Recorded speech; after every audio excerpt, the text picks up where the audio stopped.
Salutations, respected viewers. This is George from Ireland. In this video, I shall be further examining President Trump's demagoguery and how he does it, how he connects with certain people, why he's so popular. Because even if you utterly revile him as I do, surely you are obliged to recognize that he is successful as a rabble rouser. And he continues to command the support of at least 40% of the American public, despite the thousands of provable lies, despite the many policy failures, despite trying to implement illegal policies being struck down by the courts. Only today, his attempt to prevent people seeking asylum has been struck down. So, I come back to what I pointed out before, that his shill, Rudolph Giuliani, the once respected mayor of New York, said truth is not truth. And, that says it all. Those words should one day be etched on Trump's gravestone. I suppose that would be the Trump doctrine, up there with the Monroe Doctrine, the Truman Doctrine, the Bush Doctrine, and others. And I'm worried that might be his lasting legacy to American politics, and perhaps that of the whole Western world. And it begs the question, if truth is not truth, then what is? Falsehood is truth? It's truly Orwellian. Now, that adjective is often overused, but here it is apposite. You may know that novel, the dystopian one, 1984, freedom is slavery. War is peace, and it should be truth is falsehood. That's the way Trump would have it, that he is Big Brother, and he must be constantly exalted and extolled, and he's never satisfied. He could never be praised too highly, nor could the sycophancy ever be too sickening for him.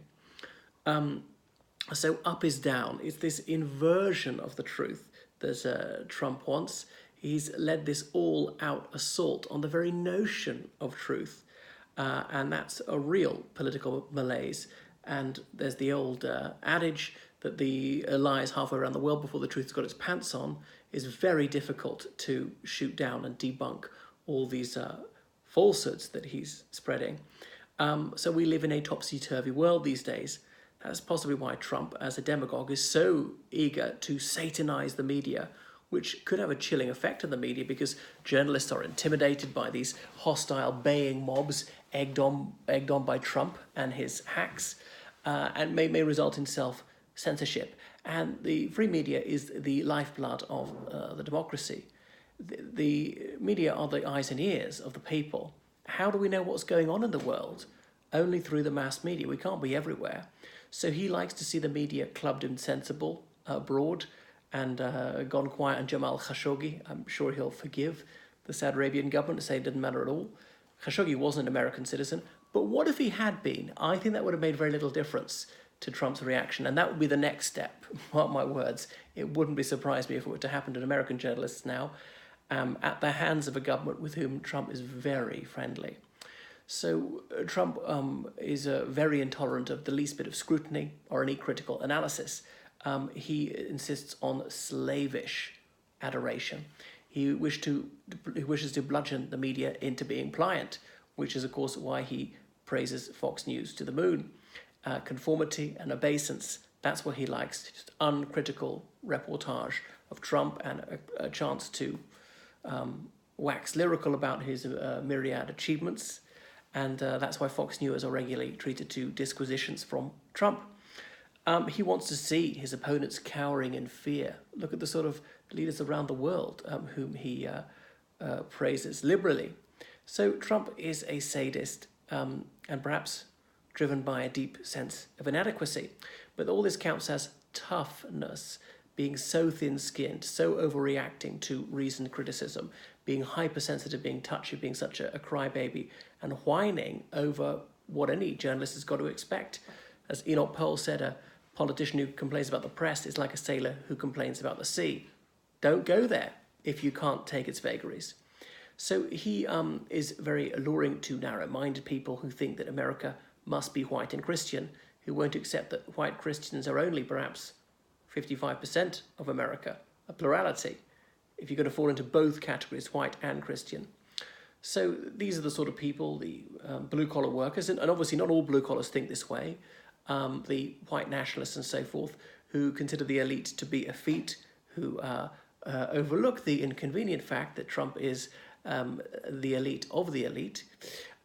They would consider people to be overcultured intellectuals and too nuanced in their discourse. They're railing against professor types and the bourgeoisie, people who live in the major metropolises. It reminds me of what Bertrand Russell said, and Trump's not much of a philosopher. Russell remarked that the trouble is that wise people are always so unsure of themselves. It's the fools and fanatics are always so certain about things, who would always see things in black and white, be absolutist and categorical about things. So Trump does a fine line in appealing to simpletons. Not everyone who follows him is stupid. The policy reasons, he said he'd give you pro-life. Well, he's not advanced a pro-life agenda. Spending more on the military, I suppose he has done that. Tax cuts for the super rich, he has done that. The economy is growing reasonably well. Hard to think of anything else. So, I absolutely detest Donald Trump, but because I'm fair-minded and even-handed, I do observe where he has had a degree of success. So Trump tries to address this sense of being déclassé amongst much of the working class who 30 or 40 years ago had decently paid jobs, there were still jobs for life and all the rest of it, and their pay went further. The cost of health insurance was not exorbitant. If their children wanted to go to college, the cost was not prohibitive as it is these days, and all that's gone, and they're working 2 jobs and still not able to afford the health insurance, things like that. So what he would do is blame the victims, blame the illegal immigrants. Supposing I was an indigent Honduran living in a place there's very high murder, I might think living in the United States was an attractive option. So I illegally immigrated to the United States, and there I am working in the black economy, and I'm being paid below the minimum wage. But I'm ripping off the American working class? What about one who's exploiting me? No American would do my job. Well, they wouldn't be allowed to because it's below minimum wage. Job creation is not the problem. America's got plenty of jobs. Unemployment is very low, as Trump likes to trumpet. It's a problem. The problem is that people are having to do 2 or even 3 jobs and not even make ends meet. So it's blaming the victims, those who are exploited. And, okay, they shouldn't have immigrated illegally, and people shouldn't pay them to do these things illegally. But they had very little other choice, economic necessity. So some people are living on poverty pay, illegal immigrants, and indeed American citizens. So Trump would like to pick on the defenseless. Obviously, illegal immigrants can't vote, or to keep their head down, not raise their profile. They call attention to themselves, they might be caught and booted out. So they don't want to be too conspicuous about it. So Trump is tapping under some sensible concerns. Illegal immigration is a problem. The cost of healthcare is a problem. Terrorism is a problem. But he's not trying to address them in the right way. It always misdirect people away from possible solutions. As for clamping down on illegal immigration, I would want to do that. I think Trump's gone rather too far, but a sovereign state has the right to control its frontiers, to determine its immigration and citizenship policy. But if Trump really cares for the American working class, why doesn't he pay for them? Has he made these hefty financial donations to the poor? No, because he's so pharisaical about everything he does, claiming he's made sacrifices by paying people's health insurance. You were legally obliged to because they were employees. That's not a sacrifice. They were making money for you. So he is idolized by a large segment of the poor. And why would some of the lumpen proletariat really admire him? It's astonishing. It must be a fascinating sociological and psychological phenomenon, the way the really downtrodden can love someone they've never met, who's never done anything for them, who could easily help them but doesn't, the sort of person who rooks them. He's become a living symbol for them, something to aspire to. I know he's a northerner, but a redneck, despite being a Yankee, as Jeff Foxworthy would say, he's got a glorious lack of sophistication. So what Trump does is get working class white Christian fundamentalists to detest another segment of the working class, to set them at each other's throats. It's workers of the world divide. That would be his motto. And obviously overlooking the flagrant maldistribution of wealth, which is the problem. Now, the United States, by some studies, is the 7th richest country in the world per capita. But, if you're on minimum wage, that doesn't really help you. There are a lot of billionaires in your country. It's malapportionment. I accept inequality as as natural and even desirable. And I've seen it in Russia, for example, where the country's got much more unequal since 1991 and also richer, and it has lifted the bottom. But there comes to a stage when things are just so grossly unequal that it has a negative impact. So what is part of Trump's attraction for many proletarian voters and to some extent bourgeois voters? He doesn't condescend to them. I think that's crucial. And I think mainstream politicians really need to pick up on this one. He praises them to the moon that, you're the greatest, you're the, the salt of the earth, you're the backbone of America, that kind of thing. So suck up to your audience. It's blindingly obvious. Don't talk down to them. And Obama and Hillary Clinton were sometimes guilty of this. So Trump speaks their language using short, simple, common words which are universally comprehended. So that don't make them feel inadequate. Some people felt stupid because they didn't have the Lexis to keep up with what other politicians were saying. Not too complex, just very few ideas, and keep hammering home at these endlessly. So even the dimmest person has got it through his skull. So there'll be a lot of non sequiturs, but the cognitively challenged won't pick up on this. We must stop jobs going overseas. We must prevent illegals. Well, the illegals are in the United States. They can't be doing those jobs overseas. And one doesn't lead to the other. Often saying it's kind of connected. It's all linked to the impoverishment of the working class. Now, jobs going overseas is a problem, but you're not going to be able to bring them back. Well, tariffs, then other countries will just buy fewer of your goods. And then Americans are going to have to pay more for the goods they buy from within the United States. So there are a lot of incurious Trump supporters, and Trump is a very incurious person himself, which is why he knows so little about other countries. Spent precisely one night in his wife's country. I wonder if he could even name it. Would he not get Slovenia mixed up with Slovakia? So uninquisitive people fall for what he has to say. And there's no digging deeper from them. There's no healthy skepticism. And many of them are people with blind faith in the religious aspect of life. And religious fundamentalism is often the gateway drug, if you will, for the Republican Party in the United States. Having thought I'm a religious person, let's join the more religious party, partly because of anti-abortion. And then there's a whole credo, and you think you have to agree to the whole list of no gun control, of climate change is a hoax, and Trump is wonderful, and we should have a huge military, and we should have tax cuts for the super rich, and we mustn't have publicly funded healthcare, or all the rest of it, rather than saying, well, I'll do this a la carte. I'll agree to some and not to the others, and then I'll just reserve judgment on certain ones. The jury should be out on things you're not sure about, and I'm often not very sure of my views, lean this way or that way. Don't need to commit, but some people feel obliged to jump in. Then there's a sense of community, identity, and belonging. This is my team, and solidarity kicks in. That's why traitor can be the proudest accolade of all. What if your people are wrong? You should be willing to stand against them.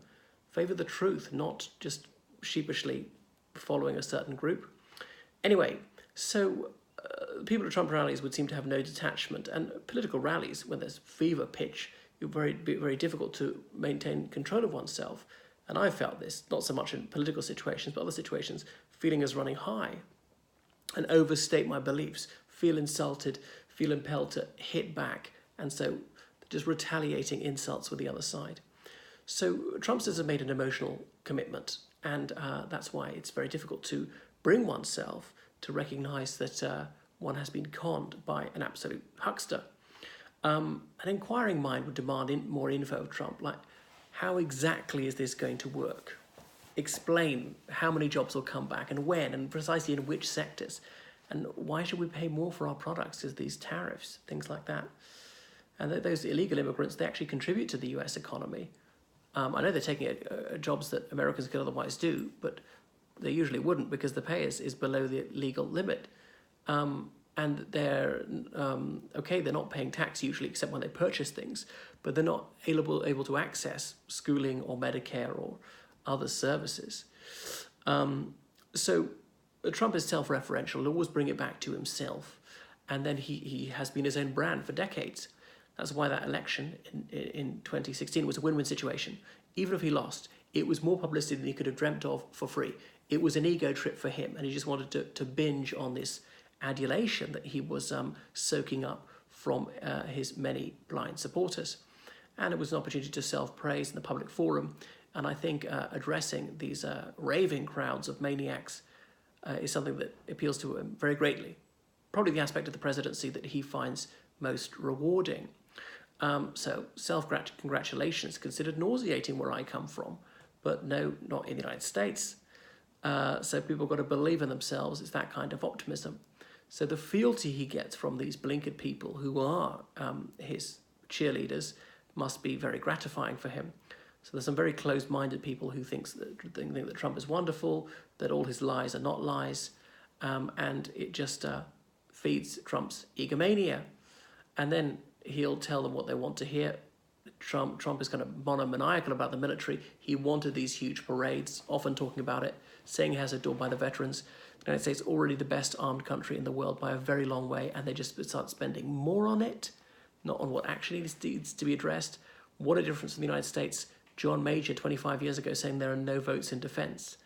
Now, it's true that Western European countries, European NATO countries, don't spend sufficiently on defence, but the United States is the other way around. 6% of GDP. If they brought it down to the NATO target of 2%, there'd be just so much money to pay off the deficit, fund Medicare, Medicaid, fund green energy, pay off student debt. The possibilities are endless. Anyway, so Trump is masterful at working the crowd up into a lather of rage and hatred. And you can feel the temperature rising. So some of his rhetoric is verbal adrenaline. It may be grammatical, it'll be completely illogical, but it'll certainly hit home. Those chants of lock her up, cathartic to people who are frustrated by years of their living standards being eroded. And locking her up won't do anything about wage compression. Whatever happened to that promise to lock her up? That one's been dropped like a stone. They were saying that about other Democratic politicians more recently. And it's just how moronic they are. Some of them chanting 4 more years now. He's only got 2 more years of this term, so they want to be re-elected and impeached halfway through his next term. Nice. So he said that Hillary would get rid of the Second Amendment if she was president. And then after Parkland, Trump said he would take away people's guns on suspicion and due process afterwards. So he wanted to abrogate the Constitution. But he just said what was convenient at that particular moment. The man has got no constancy and thinks that he won't be held to account for the nonsensical things he says, for these promises that he could not possibly honour, has not the least intention of. So just reneging on yet another public commitment. Trump is very often irate, but he's never morose. I suspect this is a considerable part of his appeal. I've never once seen him down. In that sense, he's positive energy. Perhaps I should say negative energy, but he certainly galvanizes people. He's not looking depressed, and that might put people off. He's furious, and some people find that impressive. I think that makes him manly. You're brave to be angry all the time. I know there's a lot to be angry about, but he's angry at the wrong people. So he subscribes to the old shibboleths that some closed-minded hyper-nationalists find to be very impressive, thinking we can't remove Lee's statue because then Washington's statue would have to be removed and he mustn't be decanonized. Incidentally, I recognize the American Revolution was a step forward for liberty, but obviously Washington was a very bad man because he kept slaves and know his enemies. Many British politicians were equally evil for the cruelties they visited on slaves. All right, we judge them by their standards of their time, the 18th century, different mindset, but we must still recognize that that was an absolutely disgusting thing to do. Actually, I don't want the Lee statue to be removed, but you can see my video about that. So he mouths these nationalistic pieties, which play very well with his crowd. There's freedom of expression lot who are then demanding that these football players, I should say, should be sacked for taking a knee. And saying that America is the greatest country. Well, by what metric is it the greatest country? As has been observed, he could destroy the planet more times over than anyone else. He's got the most people per capita in prison, more so than any of the tyrannies of the world, like North Korea or China or Iran or wherever you care to point to. And what's the other one? Well, I'm just trying to think what the other one is. I can't remember, but it's not something good, basically. There's a lot of billionaires. So, mindless optimism on trade. And some people think that means that he's right. the mindless optimism that climate change, that there is no climate change, or the nuclear confrontation would work out well. I mean, okay, several million people would get killed in South Korea, maybe in the United States too, but hey, so what? What the hey? And a war against Iran would pan out beautifully. So those with a short concentration span seem to be Trumpsters, as Trump has got no concentration span himself. Well, that of a goldfish. But move on to the next thing, that he absolutely abominated Kim Jong-un. 6 months later, he was in love with him. Where would we be 6 months from now? There is no telling, all right? Fasten your seatbelt. This is going to be a bumpy ride.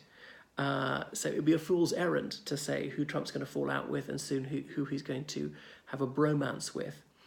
But people are being conditioned by YouTube and having 1,000 television channels to have the attention span of a mayfly and not cast your mind back to what he said and hold him to account for the commitments that he previously made. So these undertakings can be abandoned. The public will forget. People think they don't have to have any knowledge. They can just look it up on Wikipedia. And Trump is like that, not knowing anything about North Korea or not having an ambassador to South Korea after a couple of years, mixing up the Baltic countries with the former Yugoslavia. It's a national disgrace. What a laughingstock. He's meant to know something. An ignoramus who does no preparation for these important meetings. It's not just you're representing, it's the whole of the United States. But some people consider ignorance to be impressive. He's so cavalier, so imprudent about things, not a details man. A lot of crucial information is not on his radar screen. But again, this anti-intellectualism is very attractive for some people. He's brash, he's uncaring, he's full of bluster, and he's gung-ho about possible conflicts. And don't you worry, he'll never go near the firing line himself, never ever visit the troops. Obama, Bush, all the others, they went to these combat zones to visit the troops, but Trump is not going to risk his hide. So there's this Faustian pact that he's mediated between the Saudis and the Israelis, an unholy alliance of religious fundamentalists against another religious fundamentalist country, Iran. Only Saudi Arabia is more oppressive than Iran. So they're leagued against Iran because Iran is abiding by its commitments. There's no reason to get a war against Iran. But mark my words, when things start really going bad for Trump in a year or two, expect bombing raids on Iran, if not a ground war.